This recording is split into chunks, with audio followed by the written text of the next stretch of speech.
जरा सोचो, एक ऐसा सोल्जर जो दुनिया के सारे हथियार और मार्शल आर्ट में माहिर हो और उसके बाद उसे एक ऐसा सुपर पावर मिल जाए जिससे उसकी कभी मौत ही ना हो, तो वो कितना खतरनाक हो सकता है और वो क्या क्या कर सकता है। आज की कहानी कुछ ऐसी है जिसका नाम है ब्लडशॉट। कहानी की शुरुआत होती है जहाँ हम देखते हैं केनिया में कुछ सोल्जर्स एक सीक्रेट ऑपरेशन में हैं, जहाँ ब्रावो यानी अपना हीरो टेररिस्ट को अपना टारगेट बना के उसे मारने चला जाता है, जहाँ वो सभी को एक एक करके मारता है। फिर अंदर उसे एक टेररिस्ट मिलता है जो एक आदमी को हॉस्टेज बना के रखा था, पर ब्रावो उसे बचा लेता है। फिर हम इटली के मिलिट्री बेस देखते हैं। ब्रावो अपने जीएफ से मिलता है, जिसके बाद सीन उसके घर में दिखाया जाता है, जहाँ उसकी जीएफ उससे कहती है कि वो दिन कब आएगा जब तुम बिना किसी खरोच के घर आओगे। तो ब्रावो कहता है, क्या तुम्हें खरोच पसंद नहीं है? तो उसकी जीएफ कहती है, मुझे खरोच नहीं बल्कि उसके पीछे की कहानियों से नफरत है। जिसपे ब्रावो कहता है कि इन सारी कहानियों में सबसे अच्छी बात यह है कि मैं अंत में हमेशा घर लौट आता हूँ। और फिर वो लोग सोते हैं। सुबह जब ब्रावो उठता है तो उसकी जीएफ वहाँ नहीं होती, लेकिन वो वॉशरूम जाता है। तभी वहाँ मार्टिन एक्स के आदमी अटैक कर देते हैं और उसे किडनैप करते हैं और उसे वहाँ ले जाते हैं जहाँ मार्टिन एक्स रहता है। वहीं मार्टिन एक्स साइको किलर के स्टाइल में ब्रावो को पूछता है कि तुम्हें केनिया के हॉस्टेजेस के बारे में किसने खबर दी थी, पर ब्रावो उसे कुछ नहीं कहता। फिर मार्टिन वहाँ उसके जीएफ को भी ले आता है और ब्रावो उससे कहता है कि उसे छोड़ दो, मुझे कुछ भी नहीं पता है, क्योंकि अगर मुझे कुछ पता होता तो मैं तुम्हें बता दिया होता। लेकिन वो नहीं सुनता और उसकी जीएफ को वहाँ पे मार देता है, बेसिकली जो हमें नहीं दिखाया जाता है। फिर ब्रावो कहता है कि मैं तुम्हें छोड़ूंगा नहीं, अच्छा होगा कि तुम मुझे अभी ही मार दो वरना मैं तुम्हें जान से मार दूंगा। जिसमें मार्टिन उसे गोली मार देता है। फिर सीन बदलता है और हम देखते हैं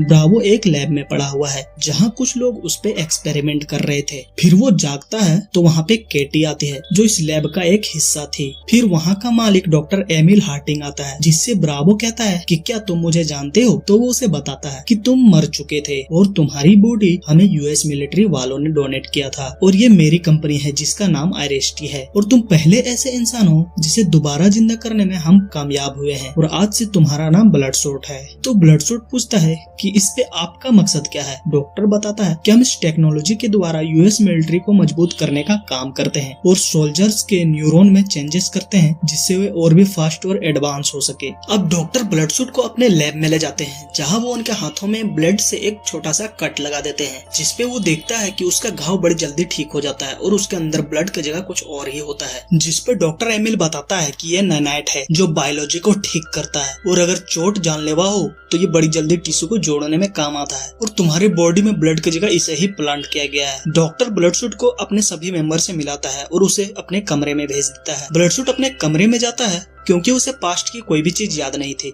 तो वो जिम चला जाता है जहां वो देखता है कि उसकी पावर और एफिशिएंसी बहुत ज्यादा बढ़ चुकी है। फिर हम देखते हैं ब्लडशॉट केटी से मिलता है और वो दोनों बात कर रहे थे, जिसके बाद केटी उसे एक ड्रिंक ऑफर करती है जिसको लेने के बाद उसे सारी चीजें याद आने लगती है और फिर वो वहाँ से बाहर निकलता है और अपने वाइफ के कातिल को मारने के लिए जाता है। इधर डॉक्टर उससे अपने लैब से ही बात करता है और उसे रोकता है। दरअसल डॉक्टर उसके बॉडी में माइक्रो सेंसर लगा दिया था, जिसके वजह से वो उसे ट्रैक कर पा रहा था और उससे बातें भी कर पा रहा था। वहीं ब्लडशॉट के अंदर जो नैनाइट्स थे वो इतने पावरफुल थे जिससे वो किसी भी डेटा को सर्च कर सकता था और उसे ट्रैक कर सकता था, पर ये सारी चीजें डॉक्टर हार्टिंग को पता चल जाती थी। ब्लडशॉट एक फ्लाइट में जाता है और उसके सारे कंट्रोल ऑटोमेटिक अपने माइंड के द्वारा एक्टिवेट कर देता है और टेक ऑफ करता है। इधर मार्टिन एक्स अपने टीम के साथ कहीं जा रहा था, तभी वहाँ पर ब्लडशॉट आता है और ट्रक से उसके रास्ते को ब्लॉक कर देता है, जिसकी वजह से मार्टिन की टीम उसे ढूंढने के लिए बाहर निकलते हैं, जिससे ब्लडशॉट उसे मार देता है क्योंकि उनके बंदूक और बम का उस पर कोई भी असर नहीं हो रहा था। फिर वो मार्टिन के कार के पास आता है जिसपे उसका ड्राइवर उसके चेहरे में गोली मारता है, जिससे चेहरे की पूरी तरह से धज्जियां उड़ जाती है, लेकिन वो पहले जैसा ही हो जाता है और फिर वो एक्स को मार देता है। इधर केटी और बाकी टीम उसे लेने आती है क्योंकि उसे चार्ज की जरूरत पड़ती थी और फिर वो लोग उसे लैब में ले जाते हैं जहाँ पर ब्लडशॉट लैब में सोया हुआ था और आरएसटी का एक मेंबर डेल आता है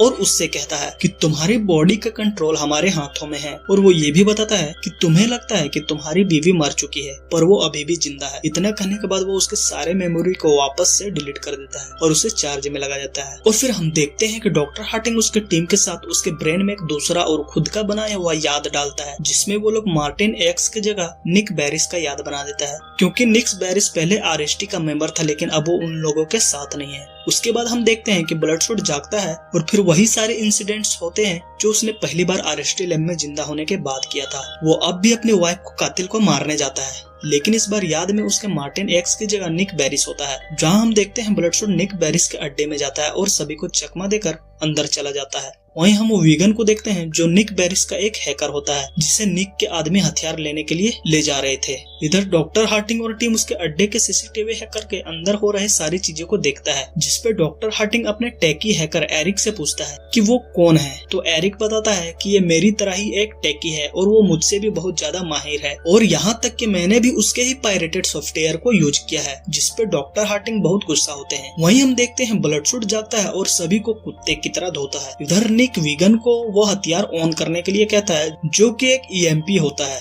लेकिन जब तक वो ईएमपी ऑन होता है उससे पहले ब्लडशूट निक को मार देता है। तभी ईएमपी एक्टिवेट हो जाता है, जिसके वजह से सारे शहर की इलेक्ट्रिसिटी चली जाती है और ब्लडशूट भी डीएक्टिवेट हो जाता है। वहीं दूसरी तरफ डॉक्टर हार्टिन परेशान हो रहा था, क्योंकि अब उसे कुछ भी नहीं दिखाई दे रहा था। वापस हम वीगन को देखते हैं जो ब्लडशूट को बिजली के झटके देकर उसे जगा रहा था। फिर ब्लडशूट और वीगन आपस में बात करते हैं, जहाँ ब्लडशूट बताता है कि मैं अपने वाइफ को सपने में देखता हूँ जिसे किसी ने जान से मार दिया था, पर मुझे हर बार कातिल अलग अलग दिखाई देता है। जिसपे वीगन को सारी बातें समझ आ जाती है और वो कहता है कि तुम्हारा इस्तेमाल किया गया है लोगों को मारने में। फिर ब्लडशूट को समझ में आता है कि उसकी वाइफ तो मरी ही नहीं, बल्कि उसने कभी उसे खोजने की कोशिश ही नहीं की थी, और वो उसे ढूंढने के लिए जाने के लिए खड़ा होता है। तभी वीगन उसे कहता है कि अगर तुम अभी गए तो वो लोग तुम्हारे दिमाग में मेरा चेहरा डालेंगे और अब मैं मारा जाऊंगा। फिर ब्लडशूट अपने हाथ को काटता है और कुछ नैनेट्स को निकाल देता है और वीगन को देता है और कहता है कि इसे ऐसा प्रोग्राम करो कि मुझे कोई भी कंट्रोल न कर सके।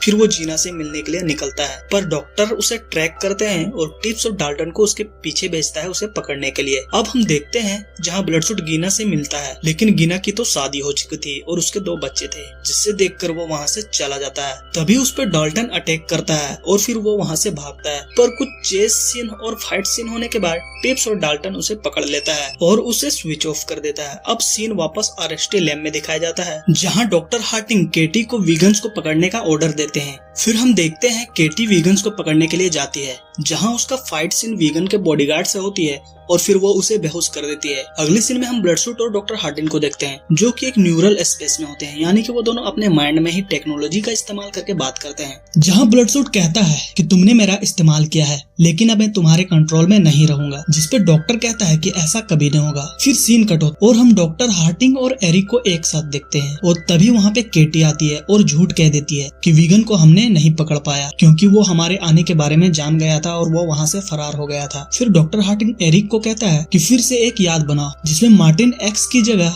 वीगन का फेस प्लांट करो, जिससे ब्लडशूट उसे मारेगा। इधर हम देखते हैं केटी इमेजिन रूम में जाती है और नीचे बस में बैठे वीगन को यहाँ का एक्सेस दे देती है। फिर वीगन एरिक के बनाए हुए सारे याद को डिलीट कर देता है और उसके सारे सॉफ्टवेयर हैक कर लेता है, जिसके बाद ब्लडशूट जाग जाता है और अब वो किसी के कंट्रोल में नहीं था। इधर केटी को डॉक्टर मारने आता है, तभी उसे पता चलता है कि ब्लडशूट बाहर जा रहा है। फिर वो टिप्स और डाल्टन को उसके पीछे लगाता है। इधर केटी आरएसटी सर्वर रूम में जाती है और उसे ब्लास्ट कर देती है। वहीं दूसरी तरफ ब्लडशूट और डाल्टन टीम के बीच फाइट होता है, जिसमें वो लोग बिल्डिंग के बाहर गिरते हैं, लेकिन लिफ्ट के ऊपर आ जाते हैं, जहां कुछ जबरदस्त फाइट और एक्शन सीन्स देखने को मिलते हैं, जहां लिफ्ट टूटने के कारण सब नीचे गिरते हैं, लेकिन डाल्टन और टिप्स मारा जाता है। वहीं ब्लडशूट को कुछ भी नहीं होता, हाँ, लेकिन उसका चार्ज खत्म होने को होता है। तभी हार्टिंग कार में बैठ के भाग रहा था, लेकिन ब्लडशूट उसे रोकता है, जिसपे हार्टिंग उस पे बॉम्ब चलाता है, जिससे वो मरता तो नहीं है, पर उसकी चार्जिंग बस 2% ही रह जाती है। जिसपे वीगन केटी को कहती है कि अगर इसका नैनाइट्स खत्म हुआ तो इसे बचाने में बहुत परेशानियां आ सकती है। इधर डॉक्टर हार्टिंग को भी पता चलता है कि उसकी पावर मात्र 2% ही है,